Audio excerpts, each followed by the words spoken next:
ketemu lagi bareng sama Justin Vidi dan sekarang seperti biasa kita ada di 76 Riders Podcast. Wah, seperti biasa saya nggak mau sendiri, ngapain sendiri, maunya ada temen ngobrol gitu kan. Dan sekarang saya udah kedatangan satu tamu yang spesial banget.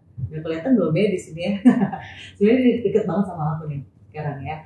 Dia ini adalah seorang atlet balap supermoto yang pastinya dia ini sudah sering banget berkompetisi di ajang internasional. Nggak usah lama-lama lagi deh, saya langsung ajakin ngobrol aja. Ada Gary Salim. Halo, apa kabar? Baik, Gary. Gila, sehat ya? Alhamdulillah sehat. Beneran? Ya. Kemarin ada kejadian-kejadian apa nih selama kita nggak ketemu? Ada kejadian-kejadian yang bikin kamu sekarang tampak lebih kurus mungkin?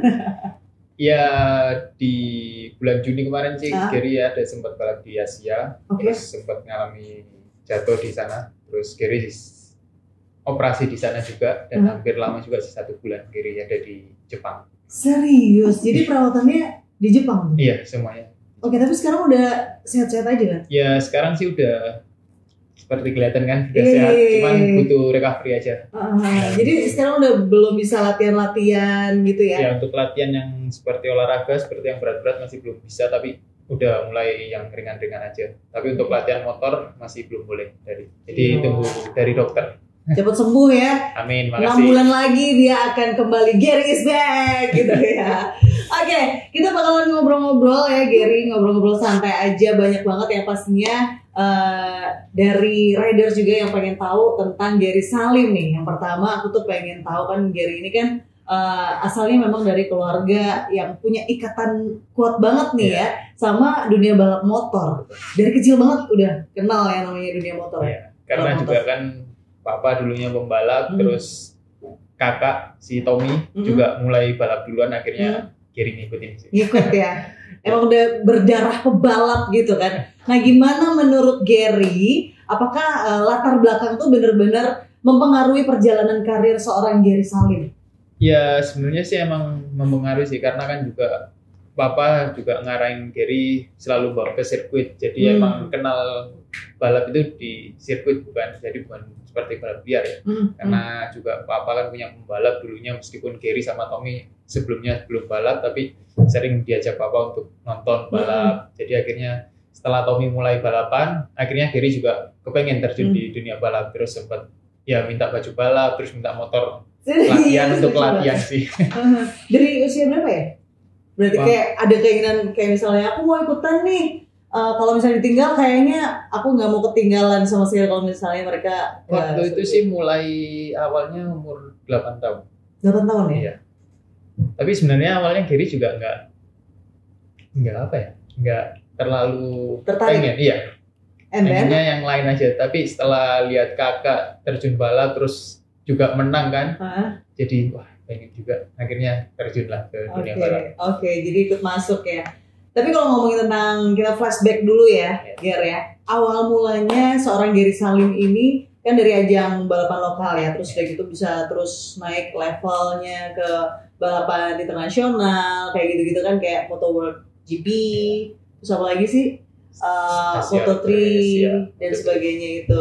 Nah, share dong, itu perjalanannya kayak gimana Gary? Ya, awalnya juga pasti semuanya mulai dari bawah ya. Dulu juga Gary awalnya juga balap di kejuaraan daerah, jadi khusus di Jawa Timur aja Gary balap di situ di tahun 2010 sama 2011. Itu Gary mengikuti full kejuaraan daerah, dan di situ Gary daerah berarti waktu itu dimulai di daerah mana? Jawa Timur aja. Jawa Timur aja. Ya, jadi keliling di Jawa Timur. Terus setelah itu di 2011 Gary balap nasional. Balap nasional ya keliling di region Jawa, region Jawa aja, nasional. Dan di situ Gary juga 2011 Gary bisa juara. Wow. 2011-2012 Gary juara nasional. Dan di 2013 Gary mulai masuk di balap Asia. Dan di balap Asia juga Gary 2013 itu pertama kali sih balap di Asia dan bisa menjadi runner up. Akhirnya teruslah. Akhirnya Gary kayak nggak puas nih cuma jadi runner up nih gitu kan, harus jadi yang pertama nih. And then terus dari situ Gary di 2014 dan 2015 Gary stay di Jepang waktu itu. Jadi Gary khusus balap di All Japan Championship. Jadi emang cuma di Jepang aja itu balapannya selama 1 tahun, 2 tahun waktu itu Gary balap di situ. Dan di 2015 sih Gary bisa masuk di 5 besar di klasmennya. Dan akhirnya di 2016 Gary balik ke balap Asia lagi.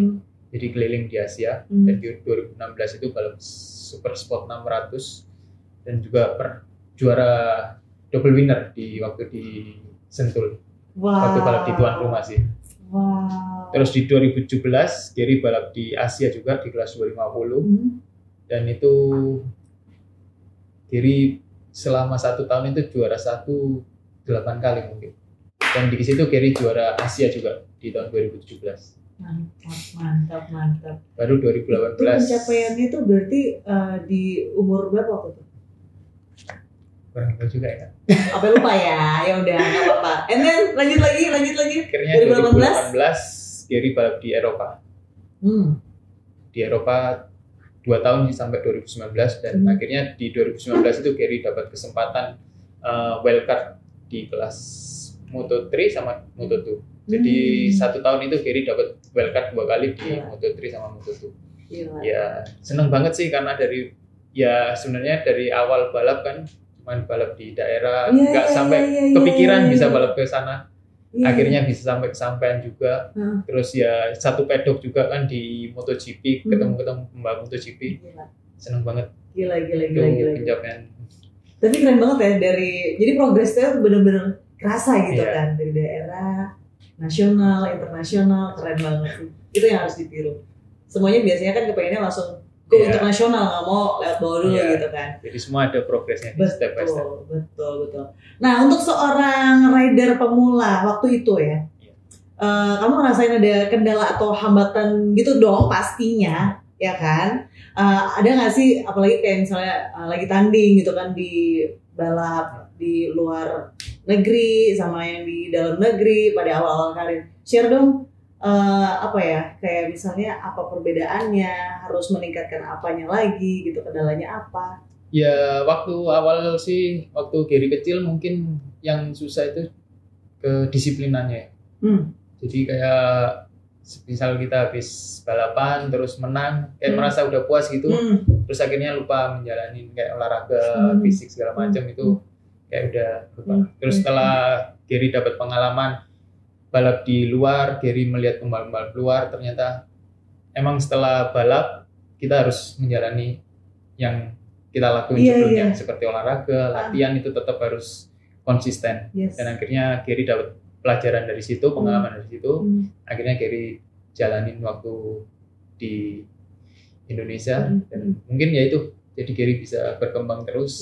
Akhirnya banyak sih pengalaman yang Gary dapat. Dan tentunya juga awal kan belum dapat support dari tim dan tentunya dari orang tua.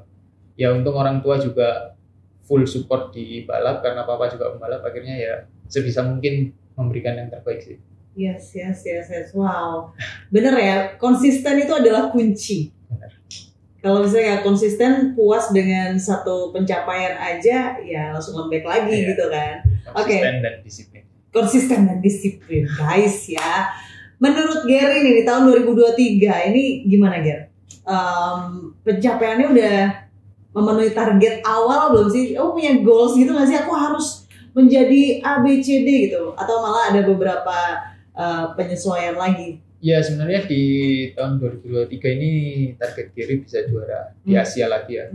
Tapi di 3 seri kemarin Gary sempat kesusahan waktu di balap 600 cc. Dan kemarin di seri keempat juga seri ketiga kemarin Gary jatuh di Jepang dan akhirnya sekarang harus rest dan nggak bisa ngelanjutin mungkin sampai seri terakhir ya.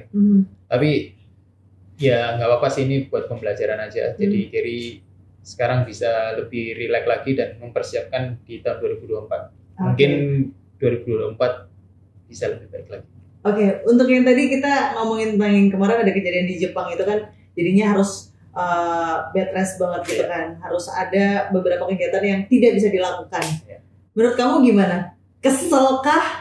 Atau ini kayaknya emang harus istirahat dulu nih, memperbaiki. Karena kan untuk recovery kan pasti ada sesuatu yang beda Ya juga? sebenarnya kesel sih enggak juga. Ya Gary mungkin ya bisa ambil posisi positifnya aja ya. Oke. Gary bisa lebih relax lagi, lebih fokus lagi ya buat yang fokus lagi next-nya. ya.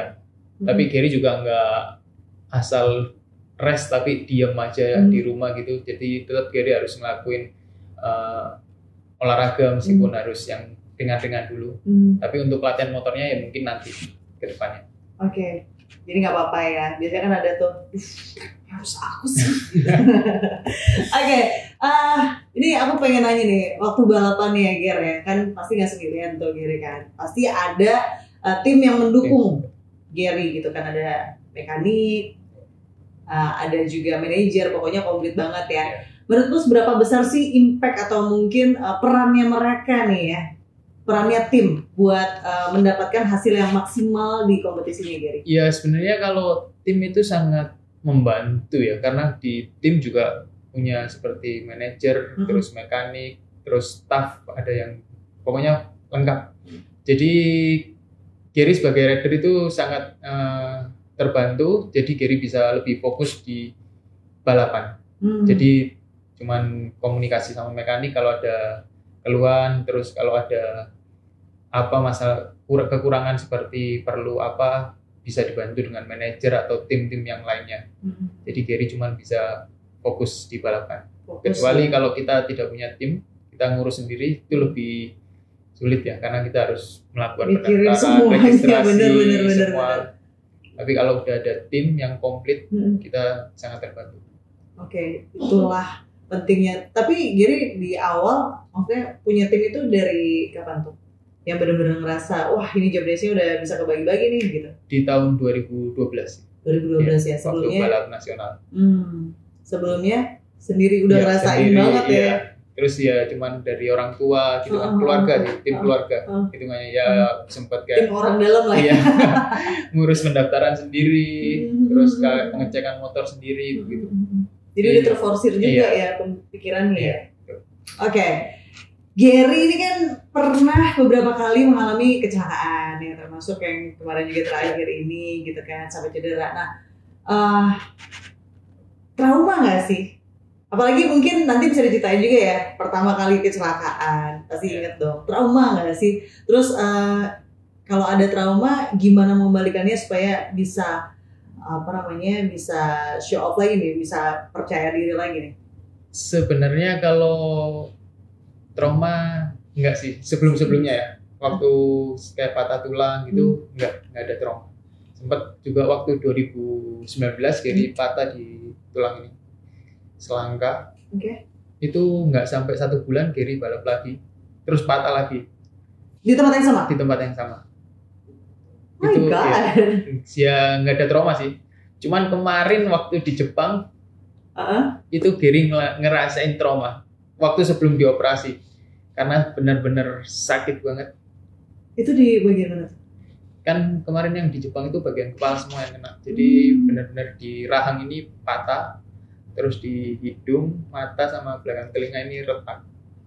Itu benar-benar sakit Gary. Sempat Gary bilang ke mama juga, karena mama sempat datang kan ke Jepang. Gary bilang, wah, kayaknya pengen berhenti balap karena nggak tahan sakitnya. Tapi setelah dioperasi, Gary langsung ngomong ke mama, mau lagi ini kayaknya udah sembuh, Gary bilang. Tapi ternyata dokter bilang harus istirahat dulu, nunggu perkembangan semuanya, karena di bagian kepala ini sangat rawan kan. Jadi ya udah, Gary ngikutin dari apa kata dokter sih, karena juga buat kesehatan Gary kan. Dan untungnya tim juga mensupport Gary, nggak ada masalah untuk meskipun Gary rest dulu di tahun sisa akhir tahun ini. My God, udah berasa juga ya jadinya rahang, pipi, mata sama belakangnya. Oke. Wow, ini ternyata yang dikira trauma nggak jadi trauma akhirnya. Kapal sambal sih, orang Jawa bilang ya. Setelah dioperasi sih. Nggak jadi trauma ya. Waktu sebelum dioperasi karena sakitnya nggak tahan ya, jadi emang benar-benar sakit sih kemarin. Udah, berarti nggak ada trauma nih jawabannya. Nggak jadi traumanya ya. Oke, sekarang menurut Gary nih, bedanya efek trauma yang dirasain dan juga cedera fisik ya sama trauma yang dialami dari segi mental. Nah kan kalau trauma itu kan ada mental, psikis gitu, psikologis. Itu ada nggak perasaan-perasaan kayak gitu tiba-tiba mentalnya ngedrop gitu habis kecelakaan gitu dan ada ngaruh sama performance-nya kamu juga nggak? Nggak ada sih sebenarnya. Nggak ada ya? Iya. Karena sampai sekarang pun Gary juga sebenarnya masih pengen balap.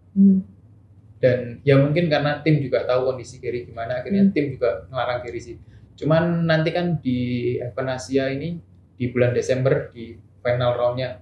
Jadi Gary juga bilang ke tim, Gary akan mempersiapkan ini semua. Tapi kalau apa kata dokter bisa balap, Gary akan balap. Tapi kalau emang belum boleh ya Gary nggak ikutin sih. Gitu. Tapi Gary bakalan persiapan buat sampai Desember ini di seri terakhir Asia. Wow. Berarti udah siap untuk maju ataupun nggak jadi maju, udah siap semuanya ya untuk dari mental, psikologis juga ya. Udah ikhlas-ikhlas aja. Keren banget sih Gary. Oke.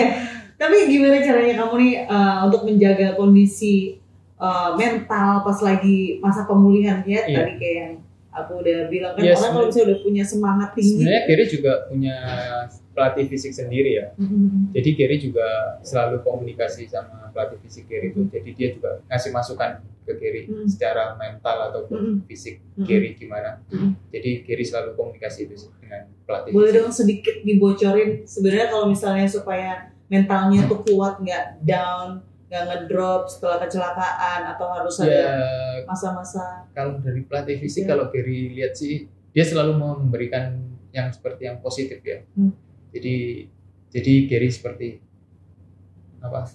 Oh ya masih punya semangat lagi. Contohnya ya dia bilang udah nggak usah terlalu mikirin meskipun kamu lagi rest gini, nggak usah kepikiran bakalan drop performa atau apa. Nanti pasti bisa balik lagi. Jadi kamu jangan terlalu banyak pikiran atau apa. Nggak malah yang di press gitu, nggak ada pressure ya. Oke, baik, itu sangat membantu sekali ternyata ya. Nah, sebagai atlet profesional, pasti ada pressure yang barusan aku sebutin gitu ya, tuntutan, tekanan.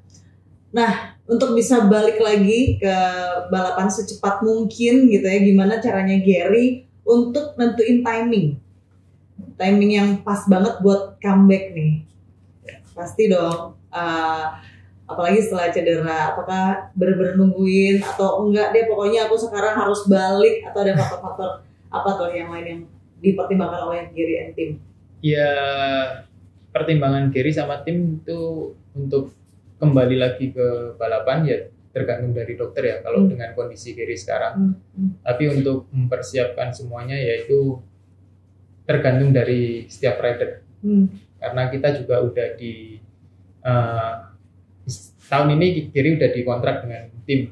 Jadi Gary harus punya kebijakan dan harus profesional. Jadi Gary harus mempersiapkan semuanya tanpa ada suruhan dari tim ataupun apa dari tim. Jadi Gary yang harus sudah menyadarinya. Jadi tentunya makanya meskipun dokter memberi saran Gary untuk nggak boleh olahraga yang berat-berat, tapi Gary tetap olahraga yang ringan karena Gary juga nggak mau sampai kelewatan semuanya. Gary harus mempersiapkan semua. Biar nggak balik dari nol lagi gitu. Betul. Ya. Baiklah, berarti kayak timing itu benar-benar apa kata dokter nih? Kalau sekarang ya, karena Gary juga nggak berani sih Gary maksain karena ini benar-benar kondisi ya. Yang mungkin kalau patah tulang atau apa segala macam seperti yang di collarbone 2019 Gary itu emang sebenarnya sebelum pulih tulangnya nyambung, cuman kan karena udah ada pen dan Gary ngerasa nggak ada masalah apapun dan Gary untuk olahraga yang berat-berat pun nggak ada kerasa apa-apa, jadi Gary berani ngelakuinnya. Cuman untuk yang sekarang ini Gary nggak berani. Yang kali ini nurut sama dokter ya. Ya jangan bandel dulu ya Ger. Terapi apa nih Ger? Terapi apa aja? Terapi fisik atau rehabilitasi apa aja yang Gary lakukan selama proses recovery habis ini? Kalau sekarang ini nggak ada. Nggak ada? Iya, karena dari dokter juga nggak ada ngasih terapi atau apapun. Tapi ya Gary coba sendiri sih. Seperti kayak sebenarnya kan belum boleh lari karena ada impact kan, takut kepalanya pusing nanti. Jadi Gary coba buat jalan ataupun jalan cepat. Sampai kemarin Gary udah sempat jalan cepat sih. Dan Gary fine. Iya, nggak ada ngerasain apapun segala macam. Terus Gary sempat juga ngikut ke tim untuk nonton balap kemarin di Mandalika dan nemenin Tommy balap juga di Jogja. Dan itu seharian Gary di sirkuit juga nggak ngerasa, ya meskipun capek tapi nggak ada ngerasa sampai pusing ataupun apapun. Tapi tetap under kontrolnya dokter ya? Iya. Minta izin juga kan sama dokter? Iya. Dan setiap bulan Gary juga harus kontrol ke dokter sih untuk CT scan, dilihat hasilnya gimana. Nah makanya ntar tergantung dari dokter, tergantung dari dokter semuanya. Kalau Gary udah boleh olahraga, ya Gary mulai. Nurut ya, iya sih bagus lah. Karena kalau ini kan buat jangka panjang banget ya Gary ya. Oke, riders. Sebelum kita lanjut lagi nih ya ke pertanyaan selanjutnya, Justin pengen ingetin lagi, jangan lupa untuk subscribe YouTube-nya 76 Rider dan juga aktifin tombol loncengnya, notifikasinya biar selalu update gitu kan, biar nggak ketinggalan konten-konten yang akan disuguhkan oleh 76 Rider sekarang juga ya. Dan kalau misalnya Riders pengen dengerin podcast dari 76 Rider Podcast juga bisa streaming di Spotify. Oke, biar nggak tegang. Jangan tegang. Gimana kalau kita main-main dulu, Ger? Kalau main boleh kan? Boleh. Gak apa kan? Gak masalah kan? Gak masalah. Kita main games dulu ya sama Gary Salim ya. Kali ini aku bakal nantangin Gary untuk main Truth or Dare. Jeng jeng. Oke, kamu biasanya kalau main Truth or Dare lebih milih Truth atau Dare? Dare sih. Gila. emang nggak tahu, nggak pemberani banget ya kalau kayak Gary Salim ini ya. Oke, Dare ya. Iya. Dare ya. Dare yang pertama adalah gimana sih? Nggak ada backsound serem gitu. Handphone kamu mana, Ger? Ada. Dia keluarin, Ger. Jeng jeng. Ini dia. Coba kamu video call salah satu 76 rider, 76 rider squad ya. Kecuali Tommy Salim ya, nggak boleh Tommy Salim. Video call sekarang juga. Terus bilang I love you gitu.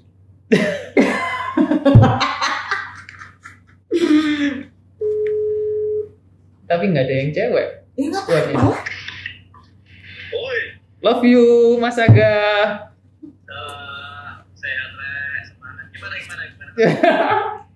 I love you, Mas Aga. Oh, kira I love you too. Ini. Nah. Halo, Mas Aga. Kita lagi main games. Ini lagi main game ini, harus bilang love you ke Mas Aga. Siap. Thank you, Mas. Oke, Mas Aga. Makasih ya. Langsung diangkat loh. Langsung apa? Langsung diangkat sama Mas Aga, nggak pakai nunggu lama. Cuman agak bingung kenapa tiba-tiba love you gitu ya. Oke, dari yang kedua ya.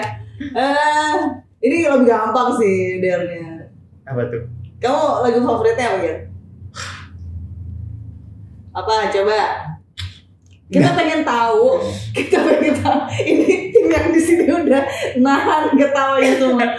Kita pengen tahu selera musiknya seorang Gary Salim itu seperti apa? Rungkat kah? Apa coba? Lagu favoritnya apa? Nggak ada. K-pop kah? Atau rock kah? Atau jazz? Atau apa? Nggak tahu. Udah, handphonenya dikeluarin lagi coba. Nggak ada. Nggak ada lagu. Lagu favorit, Ger. Nggak ada. Dengerin apa? Aku pengen lihat Spotify-nya. Nggak ada. Nggak ada Spotify ya. Nggak ada. Yang ada di kepala kamu deh sekarang lagu apa? Dare lo ini, kamu yang milih Dare lo. Ayo. Apa ya? Ayo. Tadi terakhir yang kamu dengerin di mobil perjalanan ke sini apa? Lagunya. Gary nggak tahu lagu. Oke. Maksudnya sih nggak tahu lagu. Suka rock? Enggak. Suka R&B? Enggak. Sama Gary nggak suka. Pernah Gary diajak ke konser, Gary nggak tahu ngapain. Terus kamu diajak ke konser, kamu nggak tahu itu Cuma apa? diam aja. Terus ngapain doang? Iya, diam aja dan terus minggir, lihat dari jauh. Gary nggak tahu. Baiklah. Berarti dari yang ini kayaknya fail karena ternyata seorang Gary Salim itu nggak ngerti musik dan nggak punya lagu favorit, guys. Padahal tadinya itu pengen dia itu nyanyi lagu favorit. Oh my god. Ternyata zong. Ada dari yang lain lagi? Ya udah ya. Ya udah deh. Kalau gitu. Sekarang kita balik lagi nih ngobrolin tentang dunia balapnya Gary. Untung gak nyanyi. Udah merah. Apaan nih? Harusnya kita cari tahu dulu ya. Dia tuh pengennya apa gitu. Apa sukanya lagu apa gitu kan. Oke, lanjut. Tenangin dulu, aku masih pengen ketawa Gary gak tahu lagu. Ger, gimana caranya kamu tuh bisa tetap fokus tanpa terbebani, tanpa ekspektasi, karena yang namanya manusia itu mau di karir, mau di hati, mau di apapun itu selalu berekspektasi gitu kan. Apalagi seorang public figure seperti kamu gitu kan, itu pasti banyak kepengenan orang-orang, omongan orang-orang gitu kan yang atau mungkin teman-teman gitu. Yeah. Ketika Gary ikut kompetisi balap. Ya, Supaya fokus gitu. karena semua sih Gary mulainya itu dari orang tua ya. Jadi Gary setiap balap itu selalu pengen bisa ngebagiin orang tua sih. Dan salah satunya bisa menang sih, karena kalau Gary menang pasti orang tua iya. Dan itu Gary lakuin terus sampai ya meskipun orang tua jarang lihat Gary, mungkin kayak Gary olahraga, orang tua juga jarang tahu. Karena Gary juga suka nggak selalu ada di Surabaya kan, kayak di Jakarta. Tapi Gary selalu lakuin karena Gary pengen tampil yang terbaik terus sih. Ya setelah dari orang tua, ya tentunya juga buat tim, karena tim yang udah mensupport Gary dan semua kan, karena tim udah ngeluarin biaya banyak buat Gary segala macam. Jadi Gary juga harus kasih yang terbaik buat tim. Dan tentunya selain orang-orang yang di luar juga sih yang udah mensupport dan mendoakan Gary. Itu yang bikin kamu akhirnya fokus gitu ya, terutama orang tua nih. Jadi mau untuk yang nggak berekspektasi tadi akhirnya gimana? Kalau yang ya pasti ada nggak sih, atau kamu tipikal orang yang tidak berekspektasi, ya udah pokoknya I do my best, mau apapun hasilnya ya nggak apa-apa gitu, atau gimana? enggak sih, ya Gary selalu kalau nggak bisa sampai nggak podium ya Gary selalu kayak menyesal gitu. Pengen, oh iya? Iya. Berarti? Sampai menyesal ya Gary pengen apa kekurangan Gary, selalu Gary cari terus. Evaluasi Iya, terus evaluasi. Seperti biasanya kan juga kita dapat masukan dari orang-orang. Wah, kamu butuh latihan lagi, terus kamu olahraga butuh ditambah lagi. Jadi Gary selalu terima sih omongan orang. Karena kan orang yang melihat pasti lebih tahu apa daripada kita yang ngejalanin. Jadi ya mungkin meskipun penonton juga bisa ngenilai kita kan gampang, tapi itu sebenarnya ya emang terbukti mungkin kesalahan Gary di situ. Jadi Gary selalu terima dan Gary evaluasi lagi.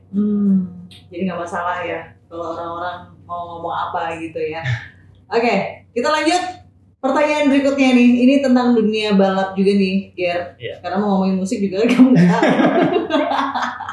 Kalau menurut Gary itu seberapa penting lap time ya? Kalau misalnya lap time-nya itu nggak sesuai sama harapan, udah gitu strateginya itu apa? Kamu punya nggak sih strategi sendiri gitu kan? Kemudian harus ada settingan motor baru gitu, atau trik khusus gitu? Ya. Balapannya Gary. Untuk lap time pasti setiap rider punya target ya. Dan kalau nggak tercapai pasti sangat menyesal dan mencari settingan ulang dengan mekaniknya. Dan tentunya lap time sangat penting sih. Dan ada dua bagian. Di kualifikasi kita harus mencari best time, dan untuk di race kita harus mencari pace lap time sampai dari start sampai finish, dan tergantung itu dari lapnya ada berapa. Dan karena kita juga harus menjaga ban, karena kalau ban dipakai dengan kasar bakalan cepat habis dan itu otomatis lap time-nya akan turun jauh. Tentunya kita harus punya 2 settingan sih. Di kualifikasi kita harus benar-benar mencari settingan yang sangat bisa dikuasai ketika kita pakai dengan untuk memaksakan, karena kita harus mencari best time.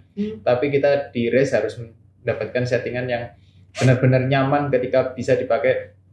Itu motor itu dipakai dari start sampai finish. Oh, jadi selalu ngeset ulang itu biasanya bareng sama tim juga ya? Iya, dari sama mekanik sih. Jadi ketika kita di latihan kita selalu untuk mencoba settingan itu, kita pengen fokus di mana untuk di kualifikasi ataupun di race. Butuh berapa lama biasanya kalau buat setup gitu? Ya sebenarnya sih nggak lama juga, karena kan juga kita udah punya settingan sebelumnya, itu nggak banyak berubah sih sebenarnya. Nggak jauh-jauh dari iya, situ lah ya. Oke. Ini kalau ngomongin tentang balapan di lap-lap awal ya, itu mana strategi yang lebih Gary suka atau paling Gary suka? Membuntuti lawan atau dibuntutin sama lawan? Paling suka sih dibuntutin lawan. Gitu? Iya. Ya sebenarnya adrenalinnya lebih tinggi yang mana nih? Tergantung juga sih sebenarnya.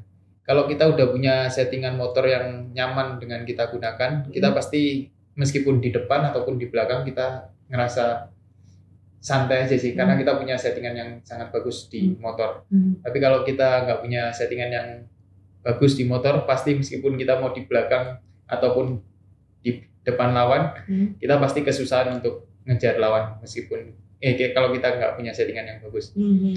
Kalau Gary sendiri milih di depan lawan, karena kalau di depan udah nggak terlalu banyak dengar knalpot juga kan, jadi lebih nyaman dan pasti bisa terus mendapatkan pace lap time Gary. Tapi selalu was-was dong sama yang di belakangnya, nyampe mana gitu ya? Iya, tapi kan dari situ tim juga biasa memberikan info seperti dari lapboard. Itu kita ninggalin lawan berapa detik biasa ditulis di lapboard itu. Jadi kalau memang gapnya dekat ya kita harus was-was. Tapi kalau gapnya udah jauh ya kita gaspol ya. Iya. Jadi seorang Gary lebih suka dibuntutin lawan.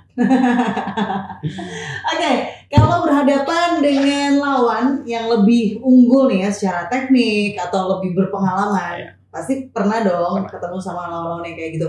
Apakah Gary ini ada trik tersendiri untuk menghadapi lawan yang seperti itu? Iya, sebenarnya banyak sih kalau trik seperti itu. Karena biasanya kita kalau udah tahu lawan kita di atas, kita biasanya ketika di sirkuit kita harus mengikuti dia.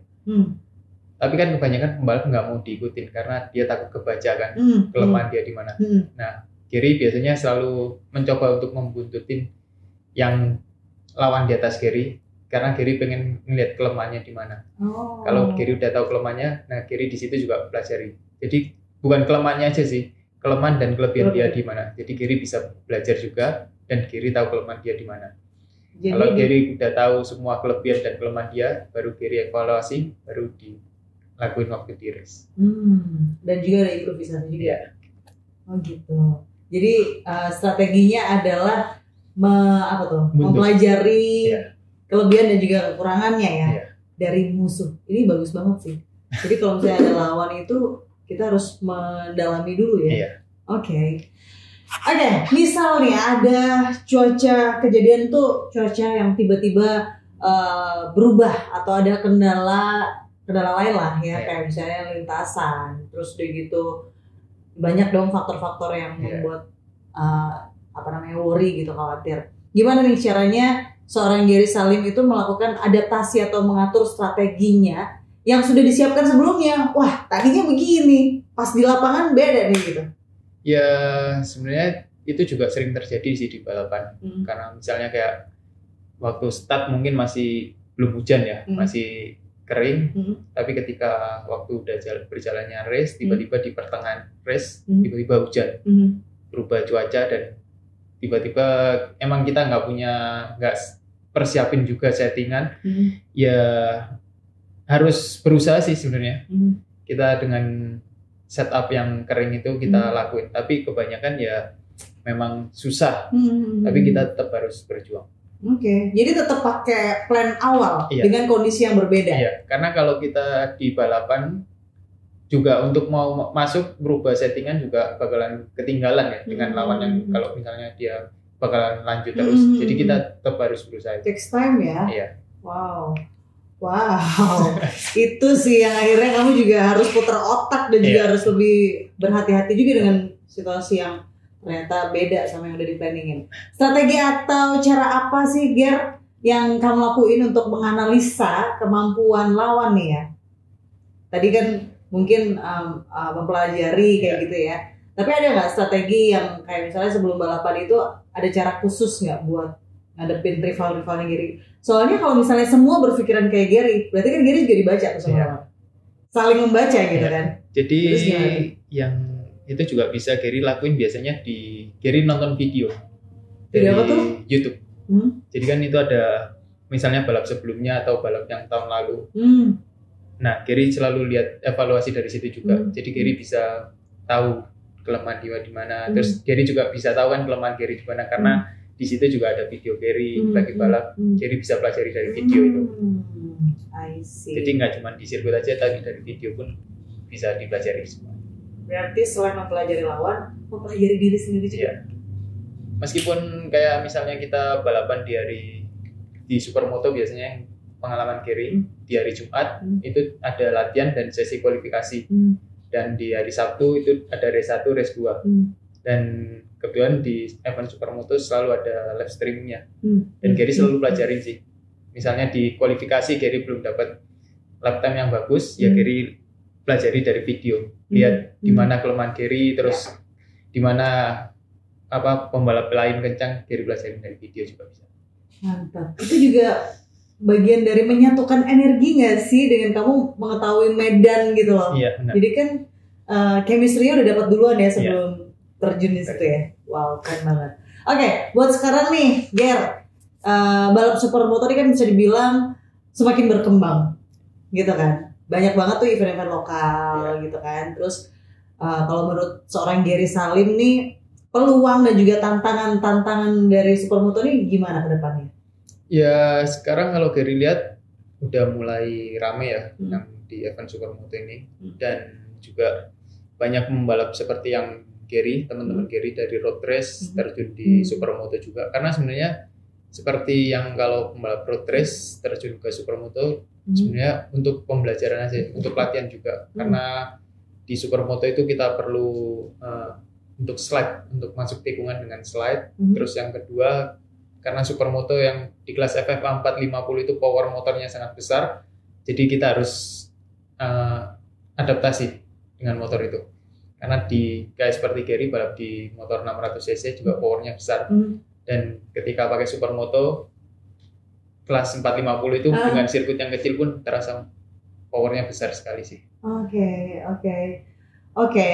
Kita kalau ngomongin ini nih seru banget ya. Jadi kebayang gitu kan dengan sirkuit yang berbeda, dengan motor yang berbeda gitu kan harus menyesuaikan secara cepat gitu. Dalam sejarah balapnya Gary nih ya, pasti ada race yang istilahnya itu paling memorable, unforgettable gitu kan, di hati gitu. Cerita dong balapan paling nggak bisa dilupain oleh seorang Gary Salim. Ya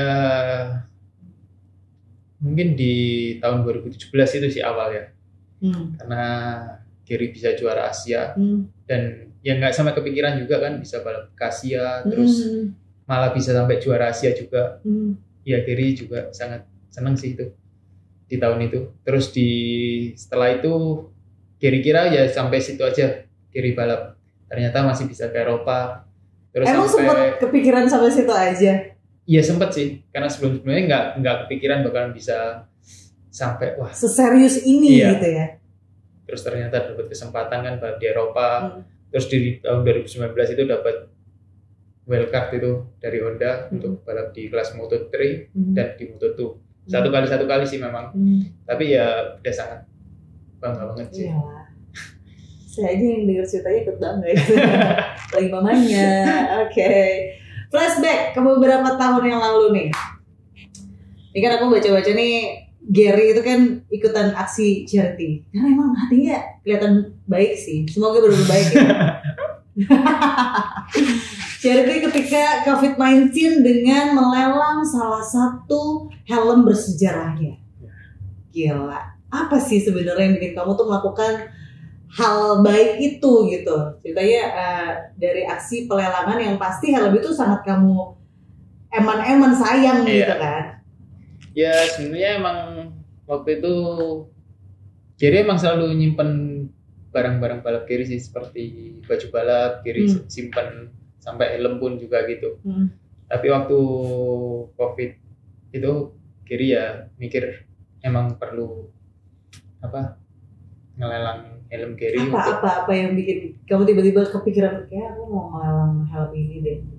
Sebegitu tergerakkah hatimu gitu untuk menolong? Ya, karena waktu itu melihat sih emang parah banget ya? Iya, parah banget. Akhirnya Gary pilih helm, salah satu Gary. Sebenarnya itu helm yang waktu itu di tahun 2017 Gary gunakan dan Gary juara Asia itu. Jadi ya udah, mungkin karena Gary mikir ini banyak kenangan, terus mungkin pasti bisa lelangnya tinggi. Akhirnya Gary jual helm itu terus untuk disumbangkan ke COVID-19. Wow, padahal itu memorinya banyak banget ya? Iya, karena waktu itu helm itu Gary gunakan waktu di 2017 dan Gary sampai juara di Asia. Itu langsung kepikiran saat itu juga ya? Apa yang bisa aku perbuat ya dengan kondisi yang kayak gini gitu ya? Karena waktu itu juga sebenarnya mau lelang banyak sih di peralatan balap, cuman karena Gary lihat kalau helm ini banyak kansnya, banyak yang mau beli karena kan penggemar itu helm banyak, akhirnya helm yang Gary jual. Yang lebih umum lah ya gitu. Oke. Wow. Lalu perasaan yang ada saat itu, lalu itu harganya akhirnya terjual ya? Terjual. Dengan sangat cepat? Iya, karena Gary cuma buka 1 hari aja kok. 1 hari? Iya. Lelang by Gary sendiri atau? Iya. Oh iya. Lewat apa tuh? Lewat Instagram. Serius? Iya. Lewat Instagram Gary upload di Instagram Gary untuk dilelang dan didonasikan. Akhirnya udah. Tembus berapa tuh? Lupa. Mungkin 10 apa ya? Saking orang yang penting buat yang kena COVID gitu ya. 10? Iya, 10 apa 12. Wow. Oke. Akhirnya udah lepas dan kirimkan ke helm. Oke, nanti kalau kangen boleh lah ya dilihat-lihat gitu ya. Satu pertanyaan terakhir nih Gary ya. Dengan total followers yang lebih dari 90.000. Wah, di Instagram. Gila ya. Aku sih yakin ya banyak anak-anak muda di luar sana atau rider-rider yang pemula gitu kan yang termotivasi atau malah bisa menjadikan Gary Salim ini adalah seorang panutan lah ya. Role model gitu kan. Nah, Gary boleh dong kasih pesan gitu buat rider-rider atau buat fans kamu atau buat yang mau belajar gitu kan, yang baru mau terjun di bidang ini gitu, balap motor, apa pesannya? Ya, pesan Gary sih sekarang juga kalau Gary lihat sirkuit di Indonesia ini udah banyak dan utamanya sirkuit kecil-kecil kan, di daerah-daerah pun sudah ada. Ya sebisa mungkin untuk latihan di sirkuit aja, jangan di jalan raya ataupun balap liar ya, karena juga membahayakan sih menurut Gary. Karena Gary juga yang ngerasain sendiri 2 bulan lalu udah menggunakan perlengkapan balap aja bisa separah itu, apalagi yang di jalan yang liar ya, gitu ya. Liar. Jadi sebisa mungkin di sirkuit udah safety lah, karena kan cuma dipakai untuk balap dan menggunakan perlengkapan balap. Dan tentunya kalau emang pengen serius ya kita harus disiplin untuk latihan, terus fisik segala macam, dan harus benar-benar bisa mendapatkan settingan motor yang baik sih. Mungkin cari mekanik yang bagus ataupun gimana. Oke, itu pesan dari Gary Salim. Jadi kalau mau baru mau terjun gitu ya, yang penting konsisten dulu sama semangat ya. Oke, itu tadi obrolan saya bareng sama Gary Salim, seru banget dong. Boleh minum dulu loh Mas. Oh iya. Jadi tadi kita ngobrol aja gitu kan, nggak minum-minum gitu kan, seru banget. Tapi sebelum kita mengakhiri, nggak mau berakhir juga sih sebenarnya ya. Podcast kali ini kita tuh nanti bakalan masuk ke sesi games lagi ya. Canggih kan? Jadi katanya nih si Gary bakalan kok jadi aku ya? Kok jadi tantangannya ke aku gitu? Oke, aku minum dulu deh. Coba kamu ambil alih, kamu boleh ngomong nih.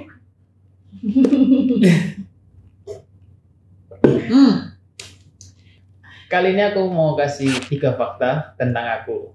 Nah, dari 3 fakta itu ada salah satu yang salah.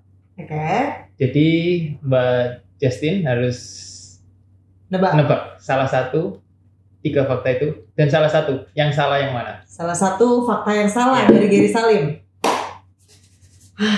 Jadi ada dari aku sendiri, morning person.